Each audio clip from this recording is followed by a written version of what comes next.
Packing for a cruise can be stressful, but it is even more so when you aren't sure what the weather will be like.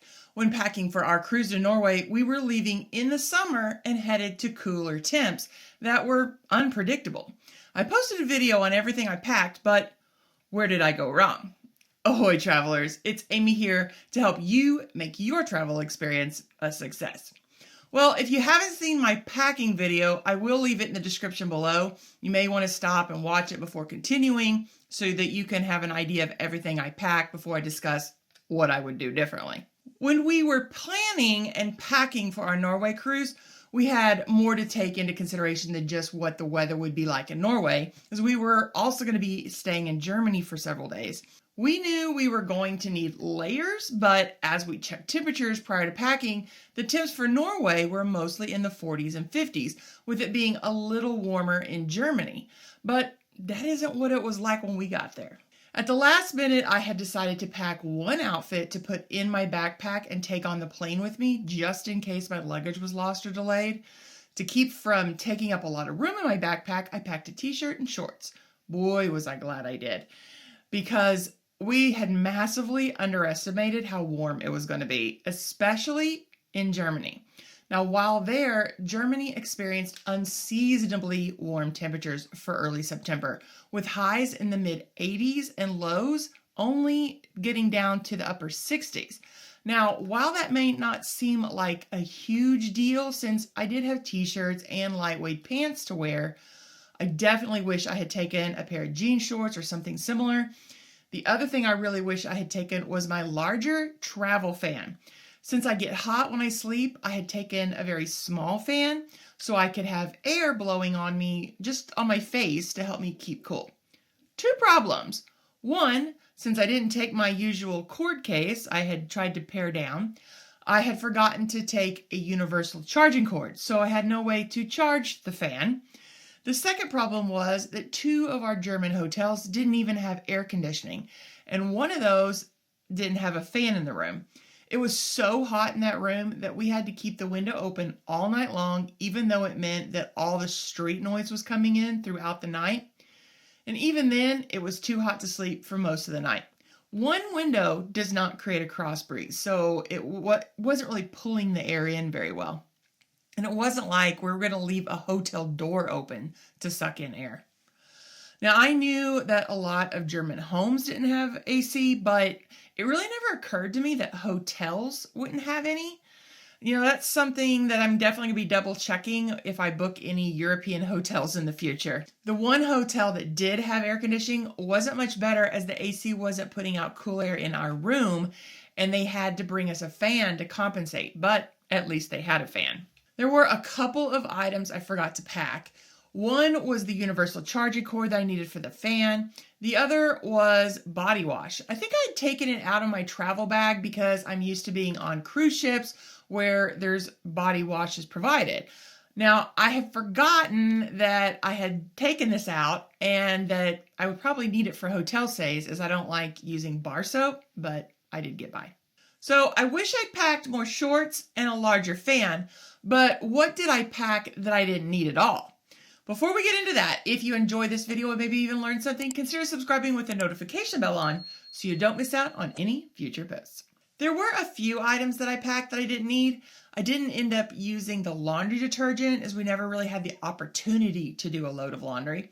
I had taken a crossbody purse to use on the ship in the evenings, but then I had also packed a fanny pack in case I wanted to use it for port stops or while walking around Germany. I just never ended up using it. I took my backpack with me almost everywhere. I also didn't use my gimbal that's for my phone. I'm not sure why, but I never ended up packing it in my backpack when I left out for the day. Probably should have, as there were times I could have used it. The other thing I never used were the gloves. It was just never cold enough to need them. Now, while I don't regret packing any of those, I wouldn't pack the fanny pack again, but what I do regret is the travel pillow. I knew better. I felt like it was something that I should have for a long haul flight, but I knew I wouldn't be able to sleep on a plane. I can't sleep in public around strangers. I could barely sleep when traveling in a car with people I know. I think I just thought that maybe because this was this long haul flight, I'd be able to sleep, but I should have known better. It just was never going to happen. Plus, I'm 6 foot tall, sitting in economy seating for 10, 12 hours. It was not comfortable enough to sleep. So dragging that travel pillow around, that's not something I'm going to ever do again. On an unrelated note, does anyone need a travel pillow? Even though I packed extra clothes for the flights to Germany, I didn't do so for our flights home. I never thought about it, but I guess in my mind I wasn't worried about lost or delayed luggage heading home since I'd be home where I had plenty of clothes. Well, that was a mistake. Our flight out of Germany was delayed and we ended up sitting on the tarmac for around an hour. Then, when we landed at Heathrow, we ended up sitting on the tarmac there for about 20 minutes because they ended up hooking the plane up to portable stairs and then brought shuttle buses out to take us to the terminal. This was a whole thing. They were behind. There was all these makeup flights, I guess. That's part of why I think we were stuck on the tarmac back in Germany. They didn't have room for us yet. Well, by the time we made it into the terminal, our flight to the U.S. was sailing away. We ended up having to stay in a hotel overnight and taking an early flight the next morning. It was the only option. The airline said that we had the option of getting our luggage and dragging it around with us or leaving it at the airport to be put on the flight the next morning. Now, we chose not to deal with the luggage since we were going to have to be getting shuttles to and from the hotel. And while I'm glad we didn't drag that all around, all that big luggage around, it also meant we didn't have anything with us. No clothes.